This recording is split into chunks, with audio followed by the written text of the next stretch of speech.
الحمد لله نحمده ونستعينه ونستغفره ونؤمن به ونتوكل عليه نعوذ بالله من شرور أنفسنا ومن سيئات أعمالنا من يهده الله فلا مضل له ومن يضلله فلا هادي له ونشهد أن لا إله إلا الله وحده لا شريك له ونشهد أن سيدنا ونبينا ومولانا محمدًا عبده ورسوله أرسله بالحق بشيرا ونذيرا وداعيا إلى الله بإذنه وسراجا منيرا صلى الله تعالى عليه وعلى آله وأصحابه وسلم تسليما كثيرا كثيرا أما بعد فأعوذ بالله من الشيطان الرجيم بسم الله الرحمن الرحيم الله ولي الذين آمنوا يخرجهم من الظلمات إلى النور والذين كفروا أولياؤهم الطاغوت يخرجونهم من النور إلى الظلمات أولئك أصحاب النار هم فيها خالدون وقال الله سبحانه وتعالى قل يا عبادي الذين أسرفوا على أنفسهم لا تقنطوا من رحمة الله إن الله يغفر الذنوب جميعا إنه هو الغفور الرحيم وقال النبي صلى الله تعالى عليه وسلم إن الله تعالى يبسط يده بالليل ليتوب إليه مسيء النهار ويبسط يده بالنهار ليتوب إليه مسيء الليل حتى تطلع الشمس من مغربها أو كما قال عليه الصلاة والسلام صدق الله العظيم وصدق رسوله النبي الكريم ونحن على ذلك لمن الشاهدين والشاكرين والحمد لله رب العالمين سبحانك لا علم لنا إلا ما علمتنا إنك أنت العليم الحكيم رب اشرح لي صدري ويسر لي أمري واحلل عقدة من لساني يفقه قولي اللهم صل على سيدنا نبينا مولانا محمد وعلى آل سيدنا نبينا مولانا محمد وبارك وسلم محترم دوستوں اور بزرگوں صلاۃ المغرب کے بعد جو رات شروع ہوئی ہے دین اسلام میں رات پہلے ہیں دن بعد میں ہے جیسے مغرب کی نماز ہو جاتی ہے تاریخ بدل جاتی ہے دین اسلام میں رات ترتیب میں پہلے ہے دن ترتیب میں بعد میں ہے یہ جو رات شروع ہوئی ہے اس رات کا نام ہے لیلۃ من نصف شعبان، شعبان کی 15ویں تاریخ کی رات، یہ ایسی رات ہے کہ جس رات کی فضیلت حدیث شریف میں نبی کریم صلی اللہ تعالی علیہ وسلم سے بہت ساری روایات مروی ہے۔ صحابہ کرام رضی اللہ تعالی عنہم اجمعین نے اور بڑی تعداد کے صحابہ نے حضرت نبی صلی اللہ تعالی علیہ وسلم سے یہ مضمون بیان فرمایا ہے۔ دین اسلام کی ہر چیز ثابت اور مستند ہے۔ رات کی فضیلت ہے تو ہم رات کی فضیلت اس وقت مانیں گے جب نبی کریم صلی اللہ تعالی علیہ وسلم کے فرمان سے یا رب ذوالجلال کے فرمان سے اس رات کی فضیلت بیان کی جائے۔ مثلا یہ رات لیلۃ من نصف شعبان، لیلۃ القدر، رمضان المبارک، یوم الجمعہ، ایام بیض،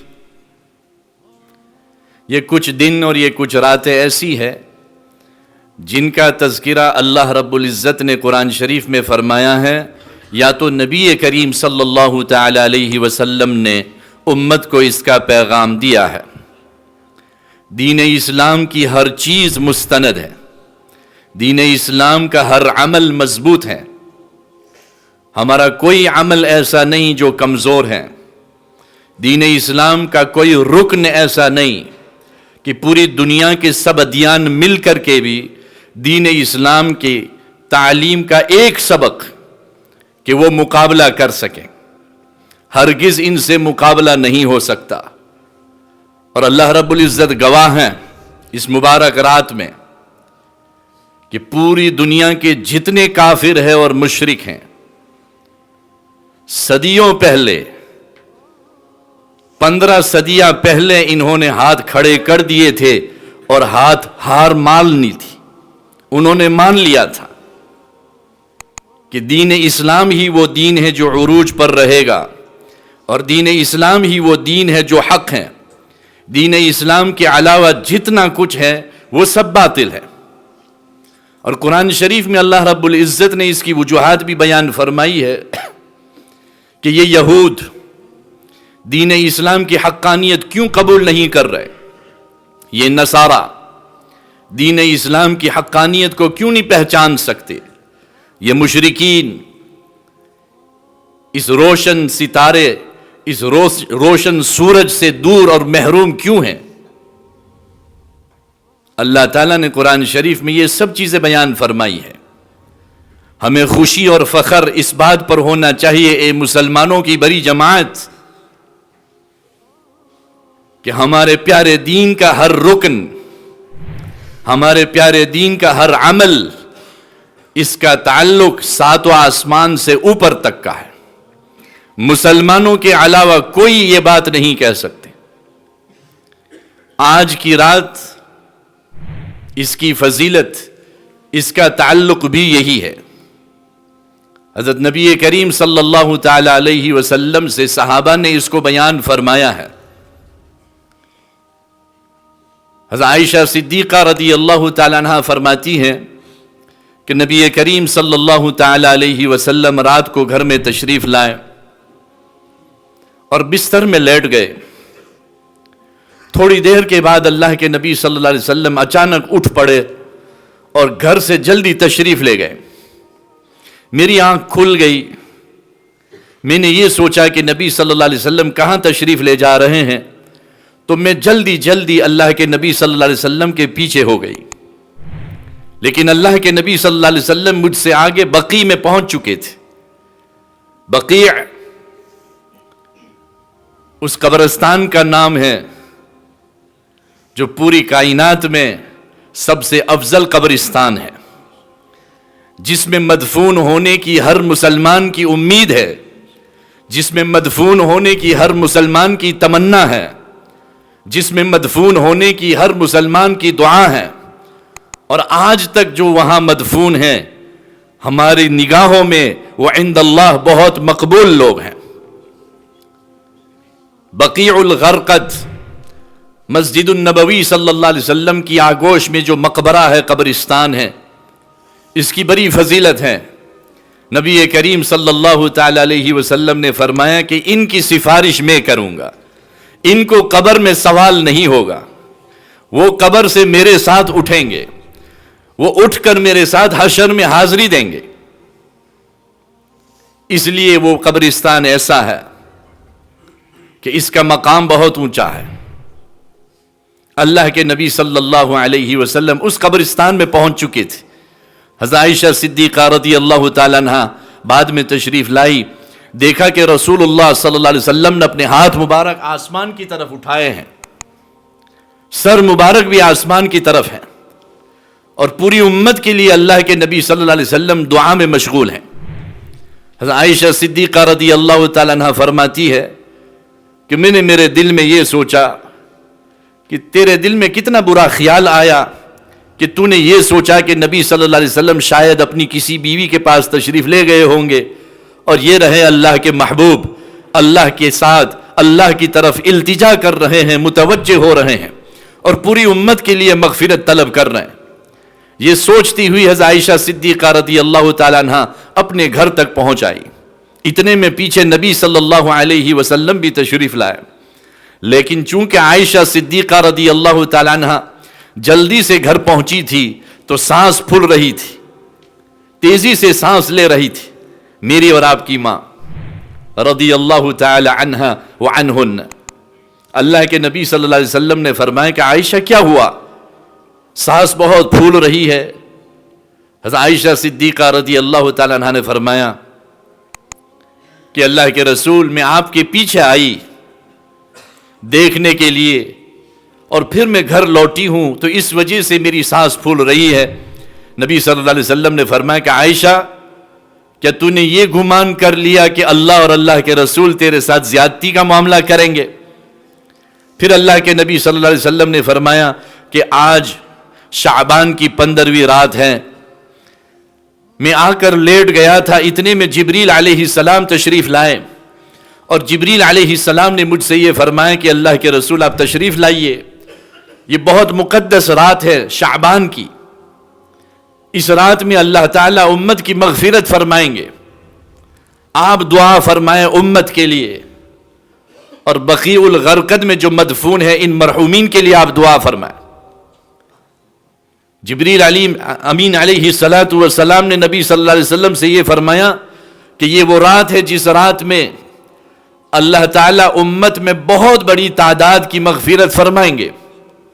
فرمایا بنو کلب کی جو بکریاں ہیں، بنو کلب کی بکریوں کے جسم پر جتنے بال ہیں، ان بالوں سے زیادہ اللہ تعالیٰ امت کی مغفرت فرمانے والے ہیں۔ کچھ لوگ محروم ہیں،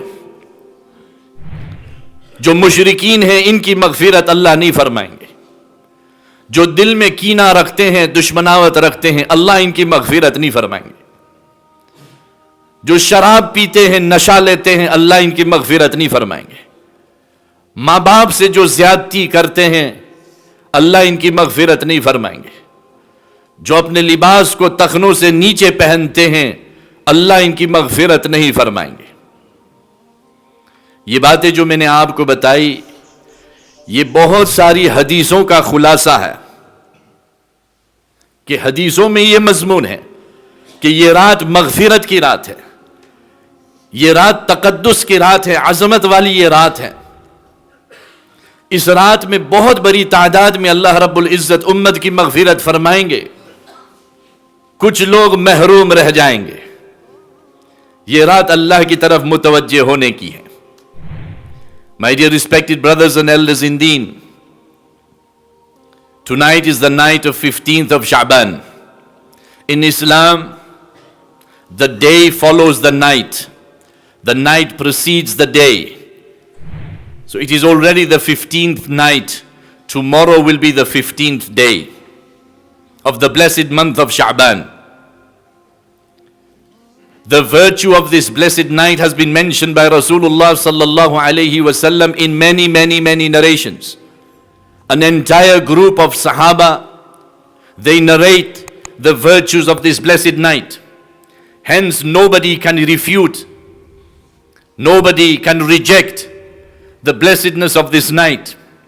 Even the likes of Ibn Taymiyyah rahimahullah, he accepts that the virtue of this night has been mentioned by so many Sahaba, and so many Sahaba are attributing this to Rasulullah sallallahu alayhi wasallam.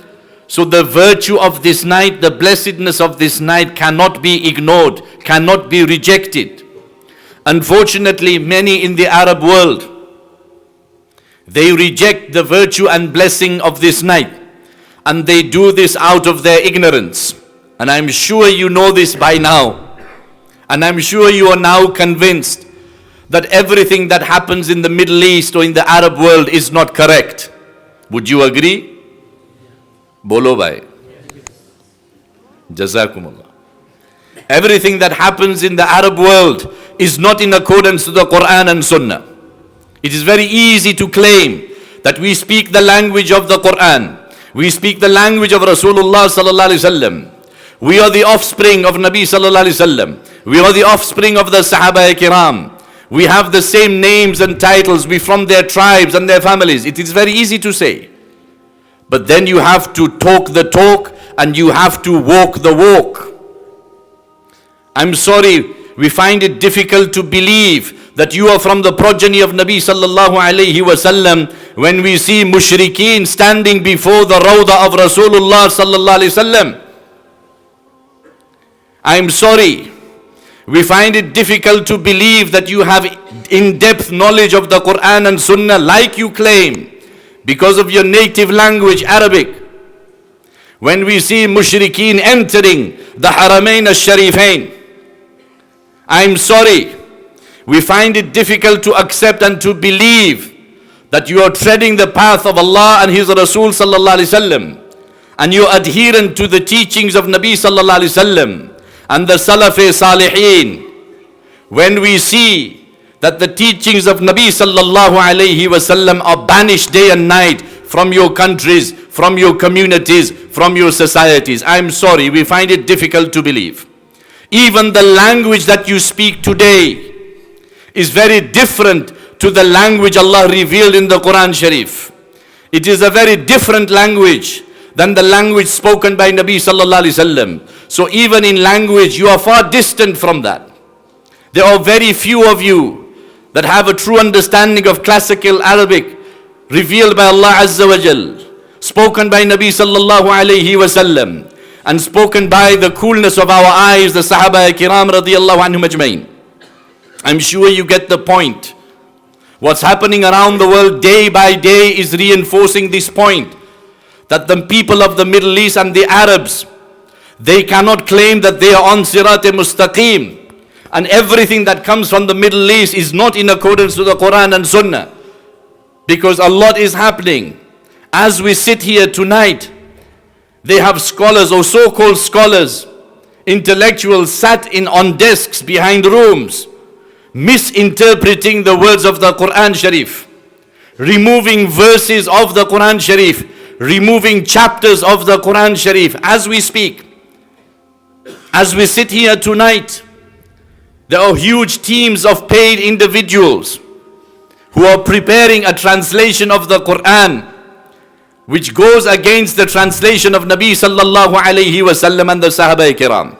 Remember, I said one thing in the beginning in Urdu, that we take pride and we have honor in the fact that everything that we practice, everything that we teach, everything that we learn in Deen Islam is mustanad, is authentic, is linked from us right to the Sahaba and Nabi sallallahu alayhi wasallam, and from Nabi sallallahu alayhi wasallam to Jibreel Amin, and from Jibreel Amin alayhi salam to Allah Azza wa Jal. Everything that we practice starts from here, and it is associated right up till the arsh of Allah subhanahu wa ta'ala. No other religion, no other community can claim this besides Islam and Muslims. 15 centuries ago, when the beautiful sun of Islam rose on this world, and the advent of Nabi sallallahu alayhi wasallam, the advent of Islam, The Christians and the Jews and all the other religions prevalent at the time, the Zoroastrians, immediately they realized and they knew that this is the death of all religions besides Islam, because this is the truth. And this truth shines extremely bright. Nobody can cover this truth. Nobody can hide this truth.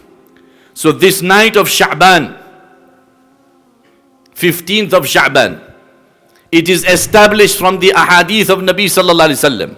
If something is informed by one person or by a few people, then that it can be argued that how come there's only a few people mentioning this, narrating this.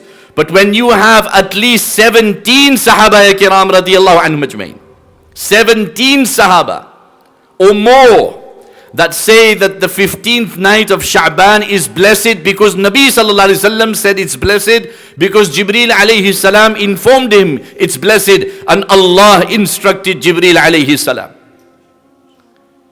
As Aisha Siddiqa radiyallahu ta'ala anha says, today this is what is needed, my brothers, for us to be convinced with every verse of the Quran Sharif, with every sunnah of mine and your beloved Rasul sallallahu alayhi wasallam, whether we practice it or not, whether we practice on that sunnah or not, whether we know of that verse or not, as long as it is in the Quran Sharif, even though I don't understand it, I am willing to give my life for it.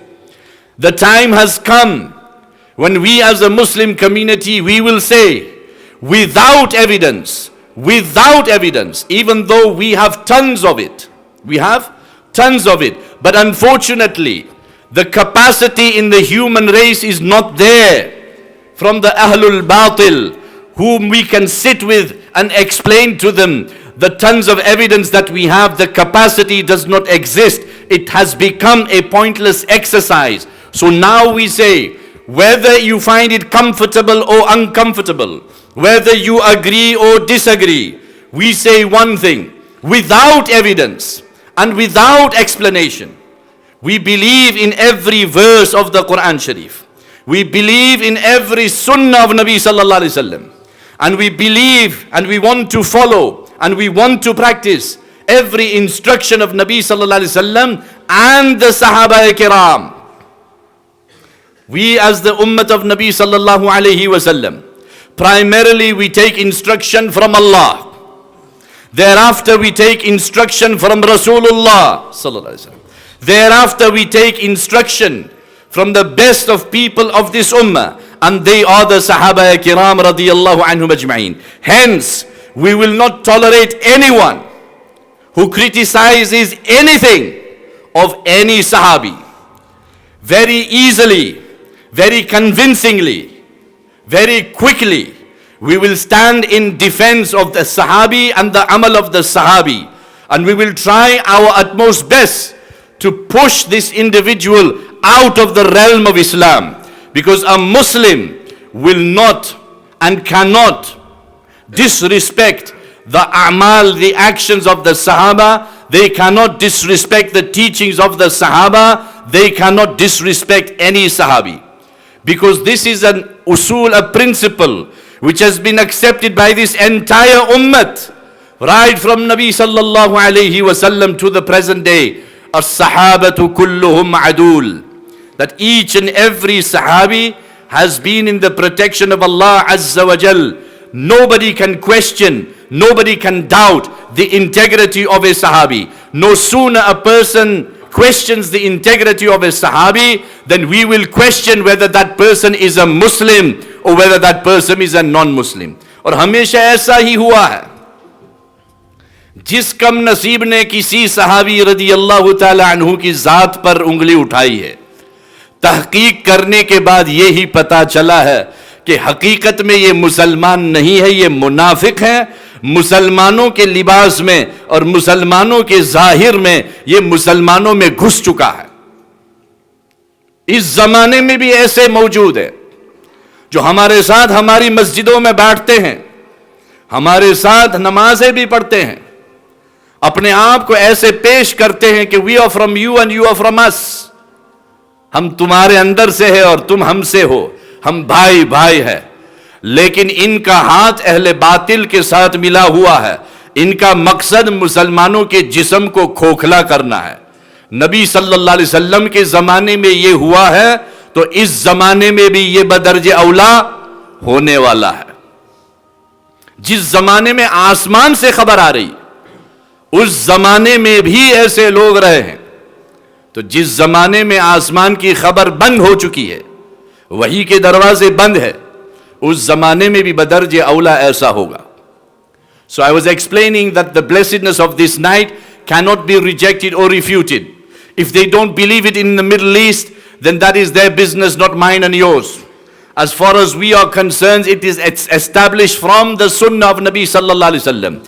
Ibn Taymiyyah rahimahullah is a very senior scholar, revered in the Arab world. Revered in the Arab world. You take his name Ibn Taymiyyah and you quote Ibn Taymiyyah, you will be able to silence any Arab sheikh. They will fall silent before him.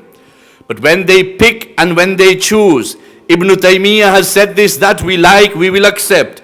Ibn Taymiyyah has said this, we dislike, we will reject. This is ingredients to deviation, and this is what has happened. If you look at the Middle East, there is a lot of deviation, irtidad, apostasy, leaving Islam is pandemic. Allah protect the entire ummah. So my brothers, unfortunately we have to say this and we have to discuss these matters, is because we as the Muslim ummah, we are influenced by many things, and unfortunately we have become so ignorant and so weak. It just takes a little wind to blow from one direction and we are easily influenced. So it is important to understand that even the blessedness of this night has been established from the teachings of the Quran and the teachings of the Sunnah. So what has been established?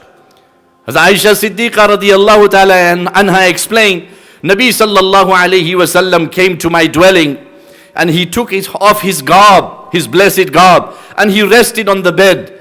No sooner that he lied down, then suddenly he woke up with haste and he left the house. I doubted in my heart that maybe Nabi sallallahu alayhi wasallam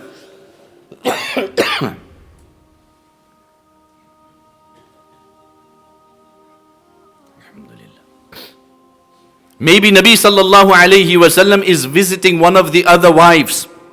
So I wanted to follow Nabi sallallahu alayhi wasallam. When I followed him, I found him stood in the graveyard of Baqi, and he was supplicating with his hands raised and his blessed head raised towards the heavens, and he was praying for the forgiveness of this ummah. She says, I rebuked myself. Oh Aisha, how can you think like this regarding Nabi sallallahu alayhi wasallam, and look what he is engaged in. She says, no sooner I saw what I saw, I quickly returned to my home and I jumped into bed again. But Nabi sallallahu alayhi wasallam soon followed. And when he came in and he lied down next to me, Nabi sallallahu alayhi wasallam says, oh Aisha, how come you're breathing so heavily? She cannot lie to Nabi sallallahu alayhi wasallam because the doors of the heavens are open. So she says, O Prophet of Allah, I saw you leaving, so I followed you. That's why I am breathing heavily. Nabi sallallahu alayhi wasallam says, O Aisha, how can you think that Allah and His Rasul will deceive you? I was sleeping, or I lied down. Jibreel alayhi salam was sent to me. He came and he informed me, O Prophet of Allah, please stand up. This is the 15th night of Sha'ban. This is a very blessed night. Allah Azza wa Jal will forgive a huge portion of this ummah on this night. So you should supplicate to Allah Azza wa Jal during this night. So I went to the graveyard of Baqi. Baqi'ul Gharqad is the graveyard in Medina Munawwara.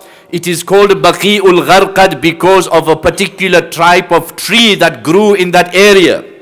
A very thorny tree grew in that area, Baqi'ul Gharqad. And that is why it has been given this name. It then became the most valuable graveyard or cemetery in the entire world, because of not Nabi sallallahu alayhi wasallam mentioned pertaining to that cemetery. Hence the entire ummah should be making dua that, oh Allah, grant me death in Medina Munawwara so that I may be buried in the cemetery of Baqi'ul Gharqad. Why? Because Nabi sallallahu alaihi wasallam has said, anybody who is buried here will not be questioned in their grave. Nabi sallallahu alaihi wasallam has said, I will intercede on behalf of all the people that are buried in this cemetery. Nabi sallallahu alaihi wasallam has said, when I shall be resurrected and I shall walk towards the Hashr, the place of resurrection, the place of accountability, the place where we'll face our Allah subhanahu wa ta'ala, these people of Baqi'ul Gharqad will accompany me and they will be with me. Hence, there is a lot of virtue for this cemetery, the most noble cemetery on earth, because of what Nabi sallallahu alaihi wasallam said. And Nabi sallallahu alaihi wasallam said what he said because of what Allah informed him. Again, everything is linked from the earth to above the heavens, to Allah subhanahu wa ta'ala. Then Nabi sallallahu alaihi wasallam says that Jibreel told me, unfortunately, Jibreel alayhi salam said that, O Nabi sallallahu alaihi wasallam, Allah will forgive a huge number of this ummah, to the extent that there is a tribe in Medina known as the